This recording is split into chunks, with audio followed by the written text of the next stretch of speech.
नमस्कार बच्चों, मैं तेजराम मीणा, सहायक आचार्य BST, राजकीय स्नातकोत्तर महाविद्यालय बयाना, भरतपुर। विशेष प्रकार के श्रमिकों की लागतों का विश्लेषण किस प्रकार से किया जाता है, उसके संबंध में आज हम अध्ययन करने जाते हैं। यानी कुछ विशेष प्रकार के श्रमिकों के कारखाने में स्थायी रूप से काम नहीं करते हैं, इसलिए उनकी लागतों का लेखा विशेष प्रकार से किया जाता है। अतः लागतों के अध्ययन हेतु श्रमिकों की प्रकृति जानना आवश्यक है। विशेष प्रकार के श्रमिक निम्न प्रकार के होते हैं। पहला है प्रशिक्षण हेतु आए श्रमिकों का वेतन। प्राय ऐसे श्रमिकों को सामान्य दरों से कम भुगतान होता है। इनकी उत्पादन क्षमता भी कम होती है। ऐसी दशा में इनको दी गई मजदूरी सामान्य मजदूरी की दर उस उपकार्य में लिख दी जाती है जिन पर वो काम कर रहे हैं।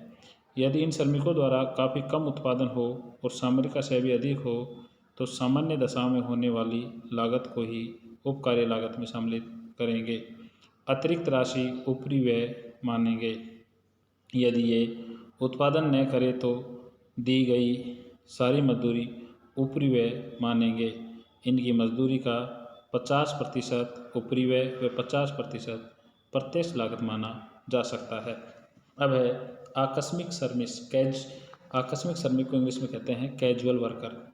इन्हें बदली श्रमिक भी कहते हैं। ये कारखाने की नियमित सेवा में नहीं होते हैं। कार्य का अधिक भार होने पर या अधिक श्रमिकों के अनुपस्थित रहने पर इन्हें काम पर लगाया जाता है। इनके श्रम का लागत लेखा उसी प्रकार करते हैं जैसे कि उनके स्थान पर नियमित कर्मचारियों के कार्य करने पर दी जाने वाली मजदूरी का लेखा होता है। ऐसे श्रमिकों पर विशेष नियंत्रण रखना चाहिए क्योंकि इसमें झूठे श्रमिक दिखाकर पारिश्रमिक का गबन किया जा सकता है।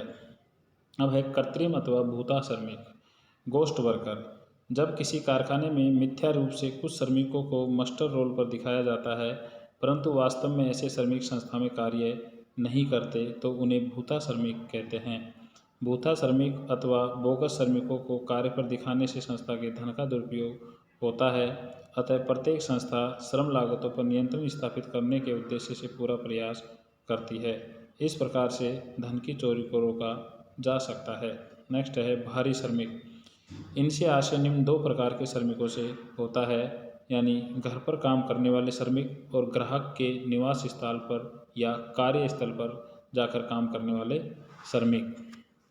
इसमें आप यहाँ देखेंगे कि घर पर काम करने वाले श्रमिक वे श्रमिक जो अपने निवास स्थान पर सामग्री ले जाकर उत्पादन कार्य करते हैं उन्हें बाहरी श्रमिक कहते हैं। जैसे बीड़ी बनाने वाले, सूत काटने वाले, थैली एवं डिब्बा बनाने वाले श्रमिक, इन्हें कार्यानुसार मजदूरी मिलती है। इसलिए उजरती कार्य पत्रक में इनका लेखा किया जाता है। यानी जिनको कार्यानुसार मजदूरी मिलती है उनको कौन से कार्य पत्रक में लेखा किया जाता है? उजरती कार्य पत्रक में लेखा किया जाता है। ऐसे श्रमिकों द्वारा दूषित किस्म का माल बनाने की प्रवृत्ति होती है। अतः उत्पादित वस्तु की किस्म पर ध्यान देना चाहिए। यह स्पष्ट होना चाहिए कि क्या दूषित उत्पादक की भी मजदूरी दी जाएगी अथवा नहीं दी जाएगी और दूषित माल किस सीमा तक क्षम्य है। ग्राहक के निवास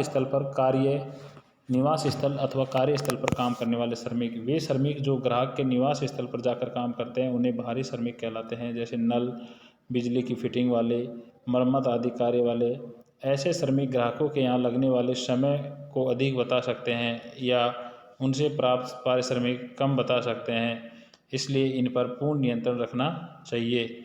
ऐसे श्रमिकों को बाहरी कार्य समय पत्रक दिया जाता है, यानी आउट वर्कर टाइम शीट, जिसमें लेखा करके श्रमिक ग्राहक से अथवा फोरमैन से प्रमाणित करवा लेते हैं।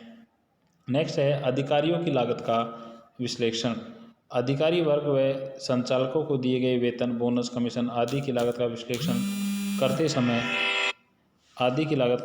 करते समय भी हमको ये ध्यान रखना चाहिए कि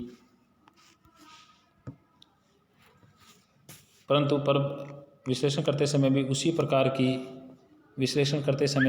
प्रकार की कार्यकुशलता बोनस ज्ञात करने की विशेष परेशानी आती है। इसलिए प्रबंधकों द्वारा लिए गए निर्णयों का मूल्यांकन करना आसान नहीं है। अधिकारी का कार्य क्षेत्र अलग अलग होता है और एक अधिकारी के अधिकार क्षेत्र में कई विभाग होते हैं। ऐसी परिस्थितियों में श्रमिकों के लिए बनाई गई क्षतिपूर्ति एवं बोनस योजनाएं अधिकारियों के लिए उपयुक्त नहीं हो सकती।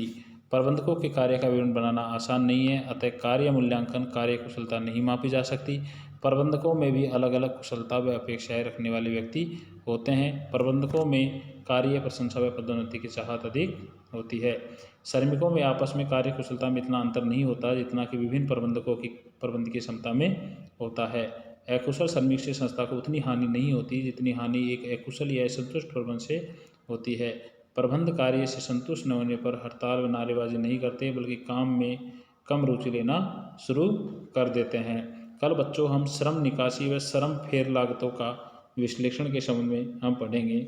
हम अध्ययन करेंगे कि श्रम निकासी के क्या कारण हैं और श्रम निकासी के कारणों में जैसे श्रमिकों से संबंधित कारण भी हो सकते हैं, नियोक्ता से संबंधित कारणों के कारण भी श्रम निकासी हो सकती है और किसी आकस्मिक कारण के कारण भी श्रम निकासी हो सकती है। और उच्च श्रम निकासी का क्या प्रभाव होगा, अगर ज़्यादा श्रम निकासी होगी तो उसका क्या प्रभाव होगा, और श्रम निकासी की गणना है वो कैसे की जाती है, जैसे पृथक्करण दर विधि है और प्रतिस्थापन दर विधि है और प्रवाह दर विधि है, इनके बारे में अध्ययन करेंगे।